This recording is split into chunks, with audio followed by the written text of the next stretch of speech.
मैं पंकज यादव, सहायक आचार्य, राजकीय महाविद्यालय देवगढ़, राजसमंद से आप सभी चित्रकला के विद्यार्थियों का आज की ऑनलाइन कक्षा में स्वागत करता हूँ।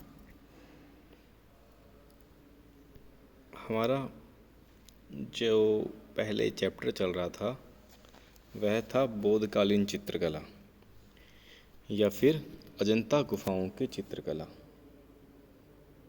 उस चैप्टर में इसी चैप्टर के पहले भाग में हमने अजंता गुफाओं के निर्माण, समयकाल, गुफाओं के प्रकार के बारे में पढ़ा था और हमने यह जाना था कि अजंता के जो भित्ति चित्र हैं वो किस तकनीक से बनाए गए हैं, उसमें कौन से रंगों का इस्तेमाल किया गया है। उसके बाद हमने प्रत्येक गुफा के बारे में, उस गुफा के चित्रों के बारे में विस्तार से जाना था। इसी प्रकार हम उसी क्रम में आगे बढ़ते बढ़ते गुफा संख्या 1 तक पहुंच गए हैं। गुफा संख्या 1 के बारे में मैं आपको यहाँ पर कुछ बातें बताता हूँ और यहाँ के चित्रों के बारे में बात करेंगे कि चित्रों में क्या बना है, क्या कथानक बने हैं, किस प्रकार से चित्र विशेष रूप से दर्शनीय हैं और कौन कौन सी जातक कथाएं इसमें बनी हैं या फिर भगवान बुद्ध के जीवन के कौन से घटनाएं, चाहे वो उनका दार्शनिक रूप बना है या आध्यात्मिक रूप बना है, वो सभी इसमें मैं आपको धीरे धीरे बताऊंगा। तो चलिए शुरुआत करते हैं।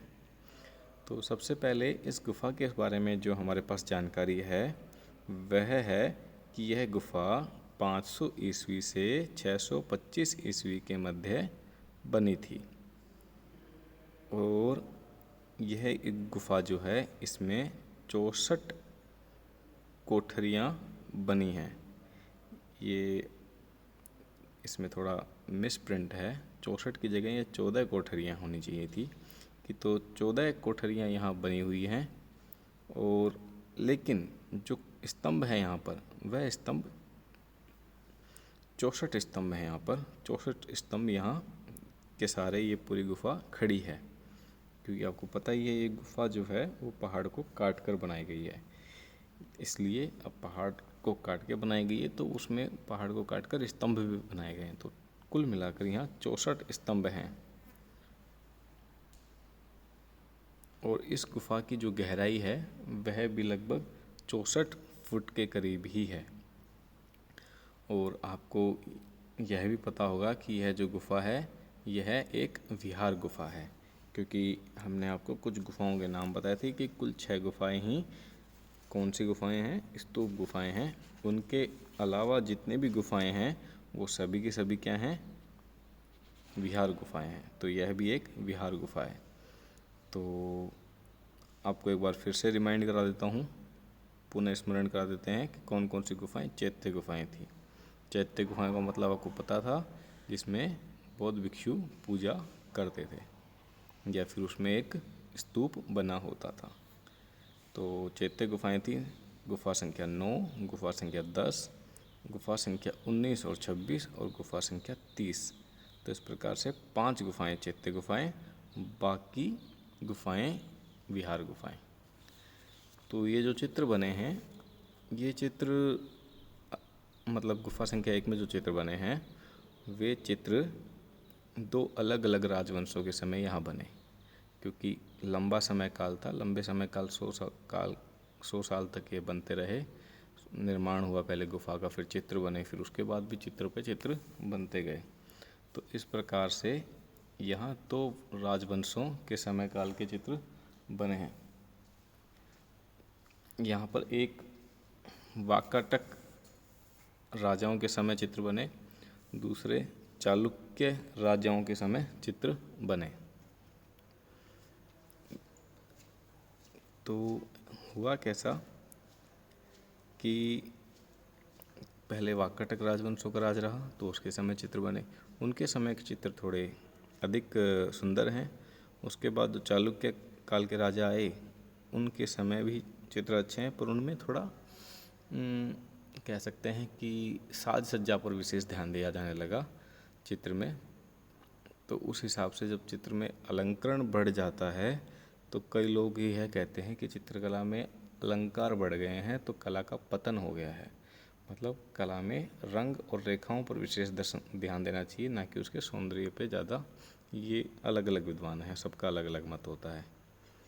तो फिर भी चित्रों का कला का पतन तो नहीं कह सकते, क्योंकि बहुत ही सुंदर या कुछ मतलब जिनके कारण अजंता गुफाओं का नाम है, या जब भी आप अजंता गुफाओं के बारे में कहीं सर्च करते हैं तो सबसे पहले जो चित्र निकल कर आता है बाहर, वह गुफा संख्या 1 का ही चित्र आता है। ठीक है, तो इसलिए हम इसे नहीं कह सकते कि कला का पतन हुआ, क्योंकि वो बहुत प्रसिद्ध चित्र हैं यहाँ पर बने हुए हैं। चलिए आगे देखते हैं। तो यहाँ बुद्ध का जो चित्रण हुआ है वो राजसी रूप में, मतलब अलंकृत रूप में हुआ है। गर्भगृह में 20 फीट का एक चौड़ा चबूतरा है। उस चबूतरे पे भगवान बुद्ध की धर्म चक्र प्रवर्तन मुद्रा वाली एक मूर्ति बनी हुई है, जो थोड़े से ऊंचे आसन पर बैठे हुए हैं भगवान बुद्ध, और उन्होंने उसको में पद्मासन मुद्रा में बैठे हुए हैं। पर पद्मासन मुद्रा में बैठ के उनके जो हाथों की जो मुद्रा है वह धर्म चक्र प्रवर्तन की मुद्रा है। तो एक बड़ी विशाल प्रतिमा 20 फीट के आसपास की है यह। अब यहाँ कौन कौन से चित्र बने हैं? यहाँ के उल्लेखनीय चित्रों में जिनका नाम हम ले सकते हैं वह है सीवी जातक कथा, पद्म पाणि बोधिस्तु, वज्रपाणि,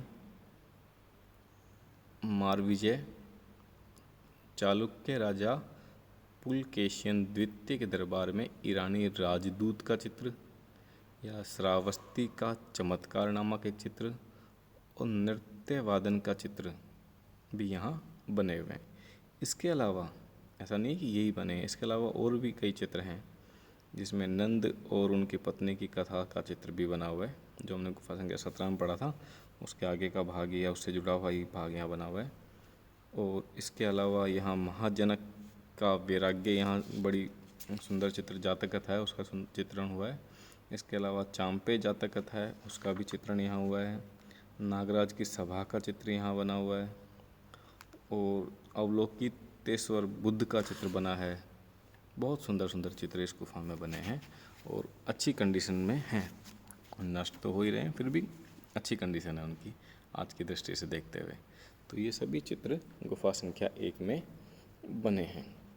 अब आगे जो हम पढ़ेंगे तो गुफा संख्या के चित्रों के बारे में पढ़ेंगे। तो सबसे पहले यहाँ पढ़ते हैं हम सीवी जातक कथा के बारे में। तो सीवी जातक कथा में के बारे में क्या है कि चलिए पहले चित्र को देख लेते हैं, फिर कथा के बारे में आ जाएंगे। इस कथा में आपको एक तरफ दाहिनी तरफ आपको दिख रहा होगा कि एक राजा है। राजा कैसे पता चल रहा है? क्योंकि जो दूसरी आकृतियाँ हैं उनके सिर पर कोई मुकुट नहीं दिख रहा है, उनके कोई अलंकरण नहीं है।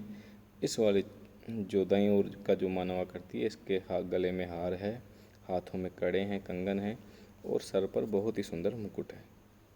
और आपको यह भी दिख रहा होगा कि इस राजा के पास एक तराजू नुमा आकृति, मतलब उसका ये उस जो संपूर्ण चित्र है उसका एक भाग है। तो इसके दाहिने हाथ की तरफ ही, राजा के थोड़ी दाहिनी तरफ ही क्या दिख रहा है आपको? एक तराजू लटकता हुआ दिख रहा है।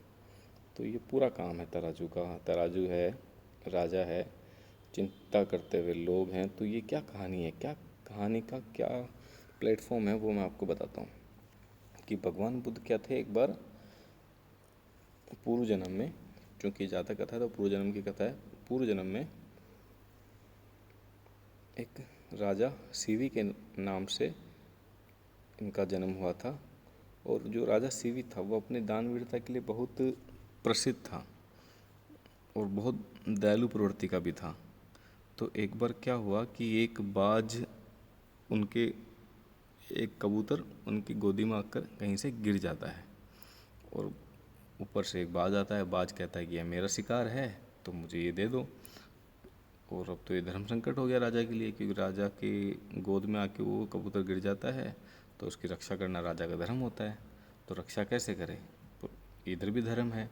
उधर बाज कहता है कि भाई ये तो हमारी प्रकृति, हम शिकार करते हैं, इसमें तुम बीच में कहाँ से आ गई, ये मेरा शिकार है, वरना मैं ये मुझे नहीं मिलेगा तो मैं और मेरा परिवार भूखा रह जाएगा, तो ये तो हमारा काम है, हम तो करेंगे, तुम बीच में मत आओ। पर राजा फिर यहाँ, राजा का भी अपना धर्म है कि उसको रक्षा करनी है, तो ये धर्म संकट है, तो राजा इसके लिए एक विचार करता है और एक उपाय निकालता है। वह उपाय यह होता है, वह बोलता है कि इस कबूतर का जो वज़न है, उस वज़न का मांस मैं अपने शरीर से निकाल कर तुम्हें दे दूँगा। तुम्हें तो केवल मांस से और उदरपूर्ति से और अपने परिवार का जीवन बचाने से मतलब है, तुम्हें यह तो नहीं होना चाहिए कि यह किसका मांस है किसका नहीं है, तो मैं तुम्हें दे देता हूँ। तो राजा तराजू लेता है, एक पलड़े में वो कबूतर को रखता है और दूसरे पलड़े में अपने पैर का मांस काट कर दूसरे पलड़े में रखता है, और उस प्रकार वह बाज को अपने वज़न के बराबर का, उस कबूतर के वज़न के बराबर का मांस देकर उस कबूतर की जान बचा लेता है।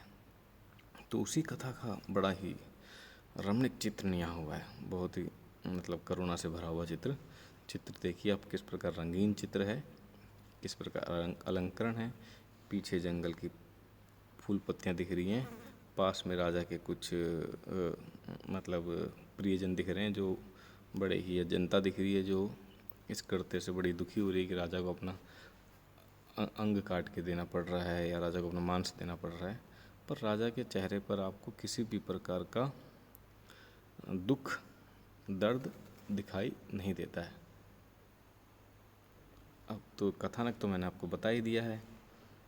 तो चित्र में क्या बना है, चित्र के बाएं भाग में कबूतर राजा की जंघा पर बैठा है और दाईं ओर एक तराजू के निकट राजा सीवी खड़े हैं,